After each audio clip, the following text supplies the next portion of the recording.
since this crisis also made the international headlines, I would request you to please answer my question in English. Would you mind sharing how old is our infrastructure, and do you think so that there is some issue in the infrastructure, or what is the problem and what happened precisely yesterday? Number one, first of all, infrastructure doesn't have a single date.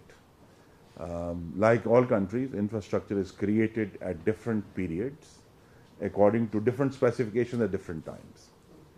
What hasn't happened, and if in 2018 PMLN government had persisted, we would have been able to create high-level control systems in order to be able to monitor and smooth over any disturbances that arise. Since that did not happen between 2018 and 2022 because of a different government, we are now faced with what I can only call a jigsaw puzzle of different ages of infrastructure in different parts of the country. The latest part that we have is the Lahore-Matiari line, which is a CPEC project, which is the high voltage transmission line. And that is now currently the backbone of the country, and it has some protective measures, but not all that are internationally required. So one of the things that we are inshallah going to do in the coming months is to have a safety audit of the whole transmission mechanism in order to, as I just said, to ensure that if any faults arise, they can be contained geographically, and so they don't ripple through the system as happened yesterday. And it went all the way up to Tarbela, and we had to restart from Tarbela and go down to the south again. The other lesson, of course, is that, as I said, and it was also reported in national media, but with not enough background for the readers, which I'm trying to provide here. I repeat, January, the evenings in January give us the lowest electricity demand in the whole year. It goes down to 8,600 megawatts, which in peak summer is 30,000 megawatts. So this very wide range, so essentially our system is designed at 30,000. Currently at 25,000, but will be designed by next summer at 30,000. We are going to have more third coal in the system. 2,600 megawatts will be there. So the system is designed for much higher megawatts for most of the year, but for these winter months it has to operate at a very low level. So therefore necessarily we only run those plants that are necessary to fulfill that demand, and those plants that are at the least cost. So two criteria are used. So we use least cost criteria. So we run only those plants and we use them in winter months. We still have to have yet to have a clear notion of what caused this disturbance. We know the disturbance. We know it's when it happened, how much happened, but the source is yet to be determined. But yes, Pakistan's transmission system, whose only bright light is the Lahore-Matiari line, because it's the latest one, will have, inshallah, very soon, in the next 24 to 36 months, many more transmission lines, many more new grids that will provide robustness and stability to the system. سر یہ بتائیں کہ آپ جو کراچی کی بجلی بحالی کب ہو جائے گی, اور دوسرا یہ کہ آپ نے کہا کہ سیفٹی آڈٹ کروائیں گے سسٹم کا, تو ایک پرفارمنس آڈٹ بھی کروا لیں کہ اس سے زیادہ چیزیں آپ کو ذرا پتہ چل جائیں گی. اور آپ نے کہا کہ سر یہ سسٹم کی ہیکنگ بھی ہو سکتی ہے. اگر ہیکنگ ہو سکتی ہے سسٹم کی تو بڑی خطرناک صورتحال ہے, کیونکہ جو آپ کی سیفٹی میجرز ہیں جو انٹرنیٹ سائبر سیکورٹی کی, وہ تو بہت پور ہے. اس پہ پھر آپ کو وار فوٹنگ پہ جانا پڑے گا اگر ایسی کوئی چیز ہے. جی دیکھیے, جس طرح ہم جدیدیت لے کر آئیں گے سسٹم میں, جدیدیت کا اس وقت ترجمہ یہ ہے کہ اس کے اندر زیادہ کمپیوٹر کنٹرولڈ آٹومیٹک میکنزمز آئیں گے, اور ظاہر ہے اس کے اندر انٹرنیٹ کا بھی استعمال بھی ہوگا, بیکاز ڈیٹا جو ہے وہ مستقل رپورٹ ہو رہا ہوگا ہیڈ کوارٹرز میں اور یا منسٹریز میں. تو لہذا اس کو سسٹم اور جو انفارمیشن ہائی ویز ہیں انٹرنیٹ کی, اس سے کریکٹ بھی رکھنا ہے اور اس کو پروٹیکٹ بھی کرنا ہے. ابھی ہمارا سسٹم جو ہے وہ اتنا زیادہ کمپیوٹرائز نہیں ہے, جس کی وجہ سے میں نے کہا کہ یہ خدشہ کم ہے کہ وہاں اس میں کوئی انٹرونشن ہوئی ہوگی. لیکن اس کی بھی ایک علیحدہ انویسٹیگیشن ہم نے شروع کر دی ہے, اس بات کو یقینی بنانے کے لیے کہ جہاں چونکہ کچھ سسٹمز ہیں ہمارے جو آن لائن ہیں, تو ان کے اندر کوئی ڈسٹربنس تو نہیں ہوئی. تو یہ پرفارمنس آڈٹس تو ہوتے رہتے ہیں اور ہمیں معلوم بھی ہے کیا ایشوز ہیں. جو سیفٹی آڈٹ ہے اس کا سمپلی یہ مقصد ہوگا, میں پھر دہرا دیتا ہوں, اس کا مقصد یہ ہوگا کہ کہیں بھی ملک میں اگر ٹرانسمیشن سسٹم میں خرابی ہوتی ہے تو اس کو ہمیں جغرافیائی طور پر محدود کرنا ہے کہ پورے سسٹم تک نہ آ جائے. وہ کہاں ہمیں اس کے لیے نئے ریلیز لگانے ہیں, نئے پروٹیکشن میکنزم لگانے ہیں, وہ اس آڈٹ کے نتیجے میں سامنے آ جائے گا اور اس پر ہم عمل درآمد شروع کریں. کارکردگی کے حوالے سے کہا جاتا ہے, نون لیگ کی حکومت اس پہ زیادہ فوکس کرتی ہے کہ ان کو پرائیویٹائزیشن کی طرف لے کے جانا چاہیے. لیکن ایک اس ٹائم کمپنی جو کراچی کے الیکٹرک ہے, وہ ابھی تک جو ہے وہ ہیڈ لائنس بھی زینت بنا ہوا ہے تمام میڈیا کا, اور وہاں خبریں بھی یہ آ رہی ہیں کہ کراچی میں ابھی تک بجلی اسٹور نہیں ہو سکی. وہ نیشنل گرڈ کی جانب دیکھ رہے ہیں, وفاق کی جانب دیکھ رہے ہیں کہ وہ ہمیں جو ہے وہ دیں گے. تو ایک تو یہ بتائیے گا کہ الیکٹرک کی کارکردگی اتنی مایوس کن کیوں ہے, اور دوسرا یہ بتائیے گا سر کہ ایپٹما نے کل جو رات کو اعداد و شمار کو جاری کیے کہ $7 کروڑ کا ایک دن میں نقصان ہوا ہے. تو اگر ایک دن میں $7 کروڑ صرف بجلی بند ہونے سے ہو گیا ہوگا تو ایک ہفتہ ہم جو ہے وہ پیچھے چلے گئے اکانومی کا لیے. تو اس پہ کس طرح سے آپ جو ہے وہ مستقبل میں اس کو روکنے کے لیے کچھ اس طرح کے اقدامات کریں گے کہ کم از کم یہ جو صنعتی صارفین ہیں آپ کے اور جو معیشت کے لیے اہم کردار ادا کرتے ہیں ان کے لیے کچھ نہ کچھ. جی دیکھیے, ویسے میں نے کہا اکتوبر میں ہمیں بہت بڑی کامیابی ہوئی تھی کہ جس کی وجہ سے وہ اس طرح کی ہیڈ لائنز بھی نہیں بنی, کیونکہ ہم نے وہ جو بریک ڈاؤن تھا وہ ملک کے جنوب تک محدود کر دیا تھا اور چند گھنٹے میں اس کو ریکور بھی کر دیا تھا. تو یہی میکنزم ہونا چاہیے کہ کہیں بھی ایسے صورتحال پیدا ہو تو ہم اس کو ریکور کر کے وہیں اس کو محدود کر دیں. یہی چیلنج ہوگا آنے والے دنوں میں بھی اور اگلی حکومت کے لیے بھی کہ وہ اس ٹرانسمیشن میکنزم میں کہاں پروٹیکشن, کہاں بلیک سٹارٹ ابیلٹی کریٹ کریں گے. انشاءاللہ جو کام ہم کر سکتے ہیں اگلے 7 ماہ میں وہ ہم پوری دل جمعی سے اور کوشش سے کریں گے, اور اس بات کو یقینی بنائیں گے کہ یہ ایسے ایونٹس جو ہیں, آپ نے درست کہا کہ معیشت کے لیے نقصان دہ ہیں, لیکن ہمیں اس سے بھی تسلی ہونی چاہیے کہ یہ نہیں ہے کہ کوئی ایسا خرابی ہو جائے اور اس کا کوئی والی وارث نہیں ہے. ہم نے پوری دل جمعی سے کوشش کی ہے کل پورے محکمہ جات کو اکٹھا کر کے کہ جتنی جلدی ہیومنلی پاسبل ہو سسٹم کو ریکور کیا جائے, اور اللہ تعالیٰ نے کامیابی دی. جی کے الیکٹرک کو انہوں نے اپنا اندرونی نظام نقصانات کے حوالے سے تو بہت بہتر کیا ہے, لیکن ایک جو ابھی بھی کمی ہے وہ یہ ہے کہ ان کا جو دار و مدار ابھی تک قومی گرڈ کے 1000 سے 1100 میگا واٹ کے اوپر ہے. تو لہذا اس کی وجہ سے وہ کراچی کے شہریوں کو اس وقت تکلیف ہے. تو کراچی الیکٹرک کی جو ڈیوٹی تھی وہ یہ تھی کہ انہوں نے اپنی جو بجلی بنانے کی صلاحیت خود پیدا کرنی تھی, وہ ابھی تک نہیں کر پائے اتنے سالوں میں, اور جس کی وجہ سے ان کا دارومدار ہے. ہمارے پاس جیسے ہی آج کے دن میں جتنی ہم پاور پلانٹس آن کریں گے, اور جیسے ہی جو پہلی زائد اضافی بجلی ہوگی وہ ہم کراچی کو سپلائی کریں گے. Mr. Dastgir, thank you so much for explaining everything that you have so far. I have a question about when are we expecting the Prime Minister's committee to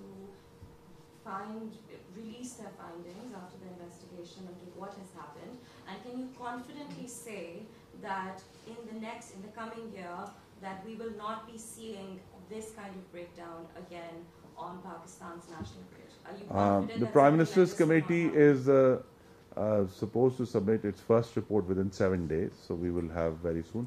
As I said, we are cooperating fully with the Prime Minister's committee to ensure that they have all the data and the facts available to them to make a honest and logical report to the Prime Minister. The only thing I can say with confidence is that we shall be vigilant. I can commit to that, and we shall ensure that we are watching the transmission system so that these faults do not develop. But these are, in the parlance of political science, black swan events, which can happen at any time in any grid in the world. They do happen across the world, these breakdowns, and then they are recovered. So the important part is how good is the recovery capability, and that I can commit that we have demonstrated that we have a recovery capability, and we shall be improving and enhancing this recovery capability in the months to come. شاہد کراچی آخری سوال ABN. سر یہ بتائیے گا کہ NTDC کی جانب سے کتنے سال ہو گئے ہیں کہ ٹرانسمیشن لائنز کی مرمتی کا کام نہیں کیا گیا؟ اگر چند سال پہلے دیکھا جائے تو NTDC کی جانب سے باقاعدہ طور پر ایک اعلامیہ جاری ہوتا تھا کہ جی ہم فلاں جگہ پہ ٹرانسمیشن لائن کا کام جو ہے وہ کر رہے ہیں, اور موسم سرما میں یہ کام ہوتا تھا. ابھی میرے خیال میں کوئی 8-10 سال ہو گئے حکومت ٹرانسمیشن لائن کی مرمتی کا کام کہیں نظر نہیں آ رہا. جی نہیں, NTDC وقتاً فوقتاً اپنا کام جاری رکھتے ہیں. ان کو بھی نئی ٹیکنالوجی کی ضرورت تھی جو ان کو ہم نے فراہم کر دی ہے کہ وہ اب جدید واٹر کیننز کے ذریعے, پانی کے ذریعے, وہ اب جو کنڈکٹرز ہیں بہت اونچے اپنے ٹاورز پہ لگے ہوئے, ان کو وہ ایک ریموٹ کنٹرول میکنزم ہے, اس کے ذریعے وہ بہت ہائی سپیڈ پر پانی پھینک کر ان کو صاف کر رہے ہیں.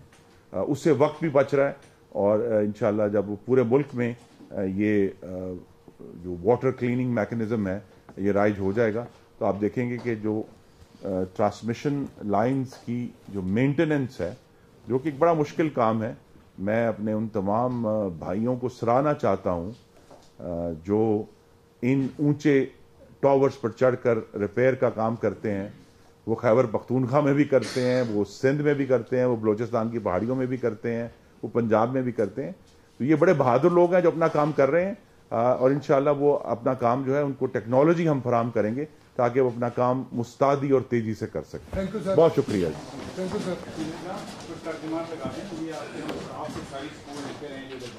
اچھا جی, میں خود ٹھیک کر رہا تھا